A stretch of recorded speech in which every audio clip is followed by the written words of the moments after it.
Donc, juste avant de se laisser, frères et sœurs, on a pris un petit peu plus de temps aujourd'hui. Peut-être qu'on va prendre un petit peu plus, quelques minutes de plus ce matin, parce que, justement, Pasteur Guiteau va aller répondre à des questions des enfants. Les enfants sont en bas, puis ils soutiennent, parrainent un enfant là-bas en Haïti, et puis il va aller en bas avec les enfants et puis répondre à des questions. Mais nous, on va se pencher sur une partie du passage qu'on n'a pas eu le temps de terminer la semaine dernière dans Luc au chapitre 20. J'aimerais vous inviter à tourner. Et puis, on va voir qu'est-ce que le Seigneur permet qu'on puisse faire aujourd'hui. Mais j'aimerais qu'on puisse replonger parce que on voit dans ce que Pasteur Guiteau nous a partagé, on voit vraiment cette idée-là. En qui est-ce que je vais placer ma confiance? Et puis, on peut se poser toutes sortes de questions de nos jours, à savoir, est-ce que je peux faire confiance? Et on a déjà abordé un peu le sujet la semaine dernière, mais est-ce que je peux faire vraiment confiance à quelqu'un? Et dans le contexte de Luc au chapitre 20, Jésus est dans un moment de son ministère où il arrive à Jérusalem et on remet en question qui il est et est-ce qu'on peut vraiment faire confiance à Jésus?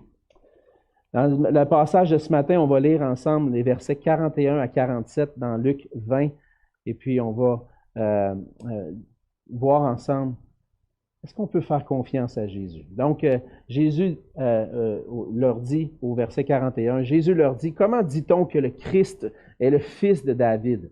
David lui-même dit dans le livre des psaumes, le Seigneur a dit à mon Seigneur, assieds-toi à ma droite, jusqu'à ce que je fasse de tes ennemis ton marchepied. David donc l'appelle Seigneur. Comment est-il son fils? Tandis que tout le peuple l'écoutait, il dit à ses disciples, gardez-vous des scribes qui aiment à se promener en robe longue et à être salués sur les places publiques, qui recherchent les premiers sièges dans les synagogues et les premières places dans les festins, qui dévorent les maisons des veuves et qui font pour l'apparence de longues prières, ils seront jugés plus sévèrement. On va se courber un instant. Seigneur, on ouvre ta parole ce matin. On veut entendre ce que tu veux nous dire à travers ce texte dans Luc au chapitre 20. Seigneur, Seigneur, on veut s'approcher de toi comme celui en qui on peut avoir pleinement confiance. Et Seigneur, on veut entendre ta parole et trouver dans ces paroles du réconfort pour nos difficultés, du réconfort dans nos épreuves et dans cette vie. Seigneur, fortifie-nous ce matin par ces quelques paroles et qu'on puisse être renouvelés dans notre désir de te servir et de placer notre confiance en toi. C'est dans le nom précieux de Jésus que je te prie. Amen. Donc, on a vu la semaine dernière, à partir du verset 27, que Jésus va être confronté, puis même juste avant, dans Luc 20, Jésus est confronté aux questions des chefs religieux, du peuple à cette époque-là. Et puis, on a vu que Jésus a répondu aux questions des Sadducéens concernant la résurrection. Et on pouvait se poser la question, est-ce que Jésus est digne de confiance? Et on a vu ensemble que Jésus est digne de confiance parce que c'est lui qui est le roi qui enseigne avec vérité et autorité. Jésus a répondu aux Sadducéens en montrant qu'il est celui qui rend possible la résurrection. Il répond aux Sadducéens, il les confond dans leur conception de la résurrection. Et on a vu ensemble que Jésus, c'est le roi qui rend possible la résurrection. Il va défendre la vérité des Écritures, démontrer par les Écritures qu'il est digne de confiance. Et dans la suite du passage, on voit au verset 41 à 44 qu'on peut faire confiance à Jésus de jour en jour parce que c'est lui qui possède toute autorité. Après avoir été confronté lui-même avec des questions de la part des chefs religieux, des questions de la part des Sadducéens et d'avoir été mis à l'épreuve sur savoir est-ce qu'on peut vraiment lui faire confiance à cet enseignant-là, Jésus va lui-même retourner la question. Et dans un sens, c'est ce qu'il fait, c'est qu'après avoir été confronté lui-même, va confronter en posant lui-même une question qui est tirée des Écritures. Encore une fois, on peut dire que Jésus, on peut lui faire confiance. Pourquoi? Parce qu'il parle avec autorité. Parce qu'il est le roi qui possède toute autorité. Jésus questionne les gens sur qui est le Messie. Lorsque Jésus pose la question, il dit, comment dit-on que le Christ, le Messie, est fils de David? pourquoi est-ce qu'on peut dire que le Messie est fils de David si, dans les psaumes, David lui-même s'adresse à lui en disant, le Seigneur a dit à mon Seigneur, assieds-toi à ma droite jusqu'à ce que je fasse de tes ennemis ton marchepied. Comment est-ce que David peut appeler le Messie, le Seigneur, puis en même temps que ce soit son fils? Et là, je pense que Jésus pose une bonne question. Je pense qu'il pose une question pour les mettre un peu dans l'embarras. Vous me posez des questions sur des choses qui ne sont pas conformes aux Écritures.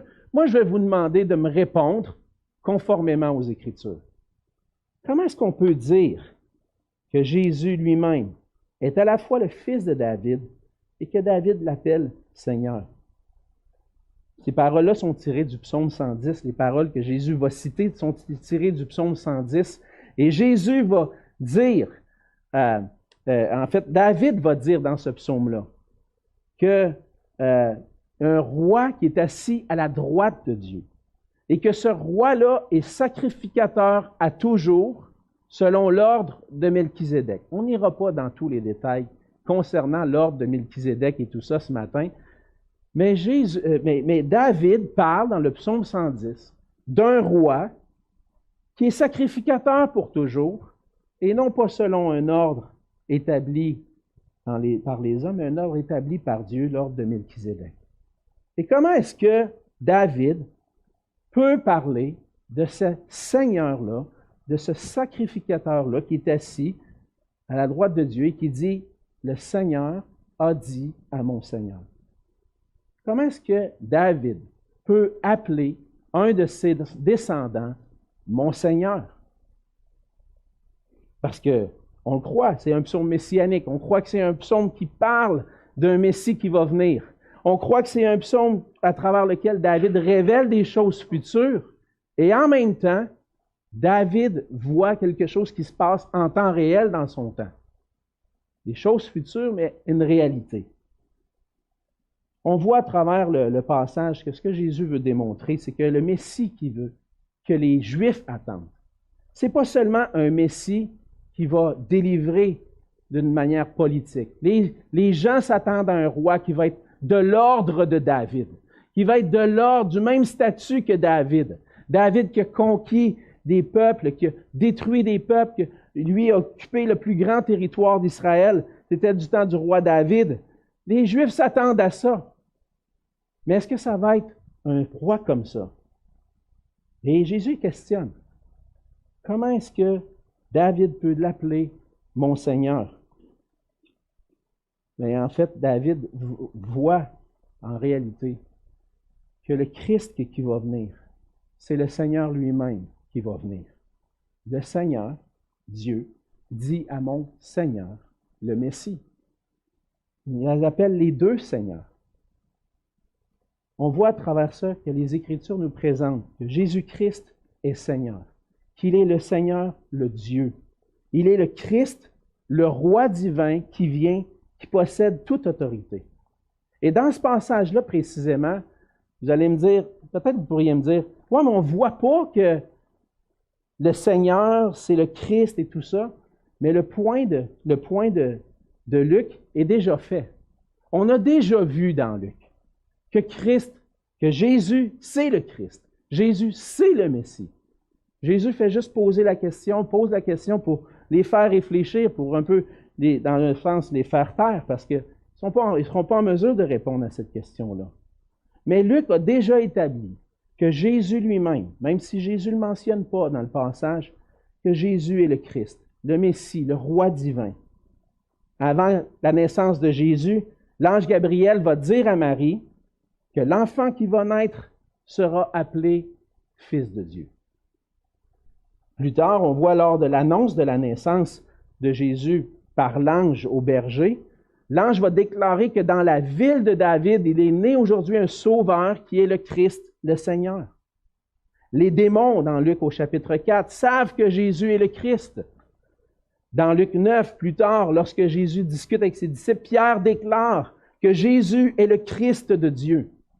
Alors, on ne voit peut-être pas que Jésus est le Christ clairement dans le passage, mais Luc est clair sur ce point-là. Jésus est le Christ.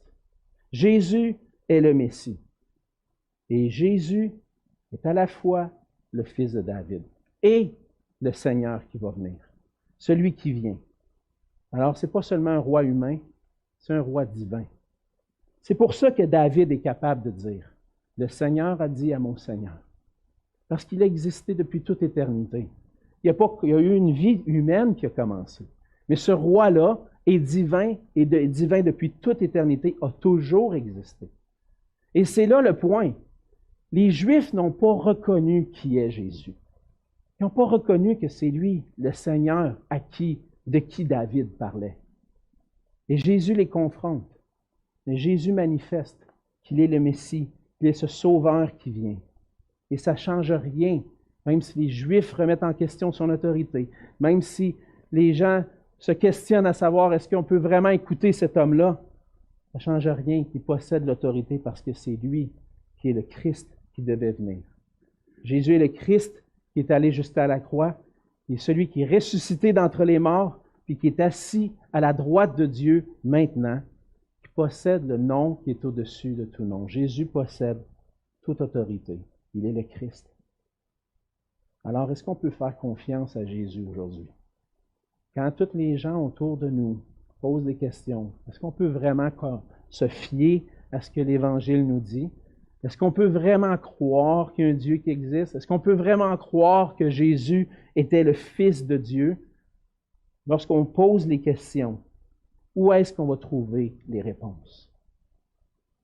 Comme Jésus, dans les Écritures. C'est les Écritures qui nous révèlent qui est Jésus. On peut essayer de trouver nos arguments, puis trouver plein d'arguments pour répondre aux questions des gens autour de nous. Puis des fois, c'est pas mauvais, mais ce qu'on veut, c'est conduire les gens, puis conduire nos propres cœurs à la parole de Dieu. Lorsqu'on remet en doute l'autorité de Jésus, lorsqu'on remet en doute qui il est, lorsqu'on remet en doute est-ce qu'il va vraiment être ma force, est-ce qu'il va être vraiment ma joie, où est-ce que je vais me tourner? Dans sa parole. Me tourner vers lui qui me parle et qui me fait découvrir qui il est. Le Seigneur Jésus dit dans ce passage-là, il s'attribue à lui-même, dans le fond, le psaume 110, le Seigneur a dit à mon Seigneur, « Assieds-toi à ma droite. » Jésus est assis à la droite de Dieu maintenant. Il est mort à la croix, il est ressuscité, il est assis à la droite de Dieu. Et il dit aussi quelque chose, « Jusqu'à ce que je fasse de tes ennemis ton marchepied. » Et c'est peut-être cette partie-là qu'on a des fois de la difficulté à saisir. Est-ce que Jésus a accompli cette parole-là?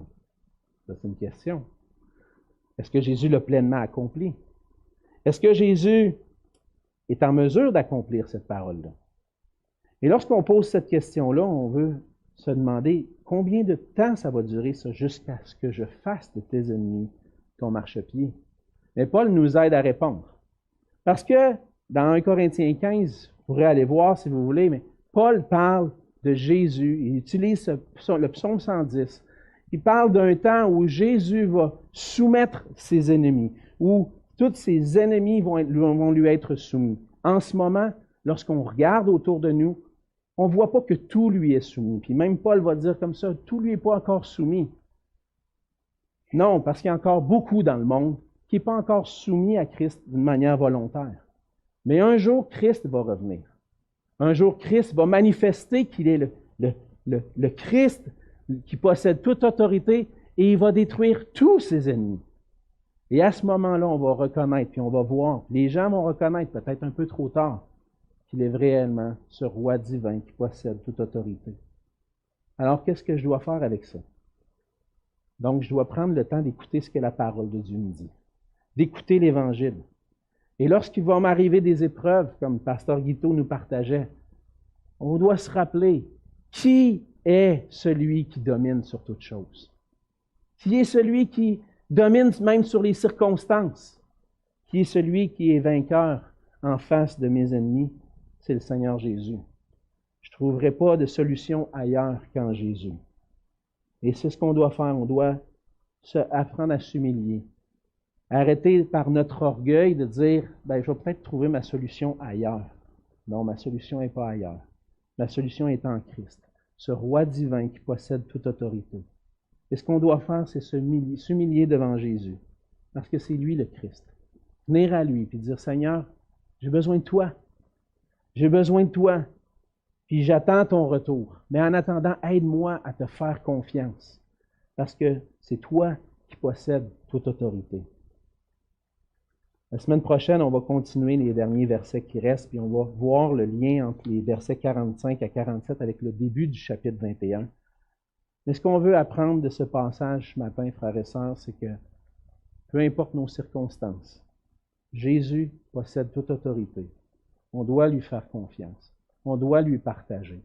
Et ça se peut que des fois, l'épreuve dure longtemps. Ça se peut que même des fois, l'épreuve, il n'y a pas de délivrance. Paul disait qu'il avait prié le Seigneur d'ôter l'écharpe dans cette chair-là, une écharpe qui venait de Satan. Puis le Seigneur a dit, ma grâce te suffit. Peut-être qu'on va traîner pendant des années jusqu'à notre mort certaines épreuves.